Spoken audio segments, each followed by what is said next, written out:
The Wealth of Some Nations, section Value Transfer and Historical Underdevelopment. During the colonial era, from the 16th to the mid-20th century, colonial administrators and businessmen justified extreme exploitation by the insistence that inferior, indigenous workers need only be paid a subsistence wage. Shades of this argument may be found in Eurocentric left arguments today. Meanwhile, colonial employers could afford to pay indigenous workers a miserable wage less than was required to maintain their families, because the workers were earning a wretched subsistence in the home village or tribal reservation in conditions of tributary peonage, requiring high levels of both remittance and actual labor.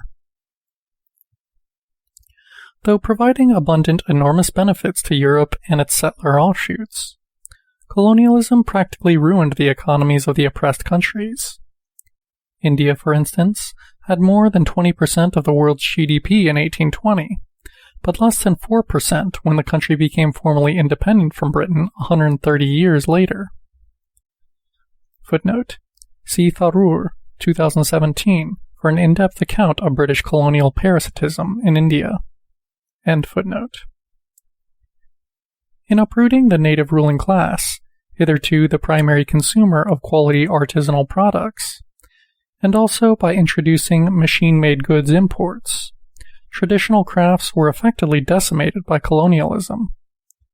Tribal peoples and peasants were deprived of their customary usage of land through its being made a vendable asset, with exclusive ownership restricted to a small group of wealthy individuals.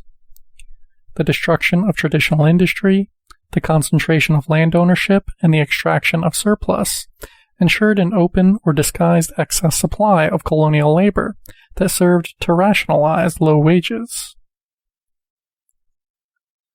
Though initially some opportunistic alliances were formed between the prospective capitalists of the colonies, that is, its native merchants and financiers, and the conquering Europeans, the relationship between the two groups rapidly became an extremely unequal one, in which domination was exercised by the latter.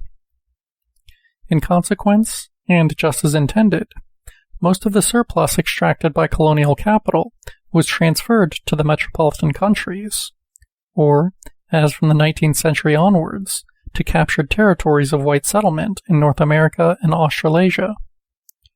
This ensured that the indigenous or national bourgeoisie of the colonial world that managed to stay afloat had little left with which to expand their own capital. Given the military and political disparity, the institutional changes required for a fully capitalist society were not made due to the retardation or elimination of this class by colonial competitors. Only when intra-imperialist conflicts became sufficiently acute did the local bourgeois and petty bourgeois strata of the colonial countries, many with roots in commercial trade with the colonial metropoles, find space to effectively struggle for a larger retention of the national surplus. The head start of European countries in capital accumulation and their political hegemony ensured a virtual monopoly of industrial production in relation to the countries that would become known as the Third World. Even after decolonization, the continued outward flow of surplus and the consequent failure to reinvest the production of capital goods remains a major economic handicap and helps keep the so-called developing countries perennially underdeveloped relative to the advanced capitalist countries.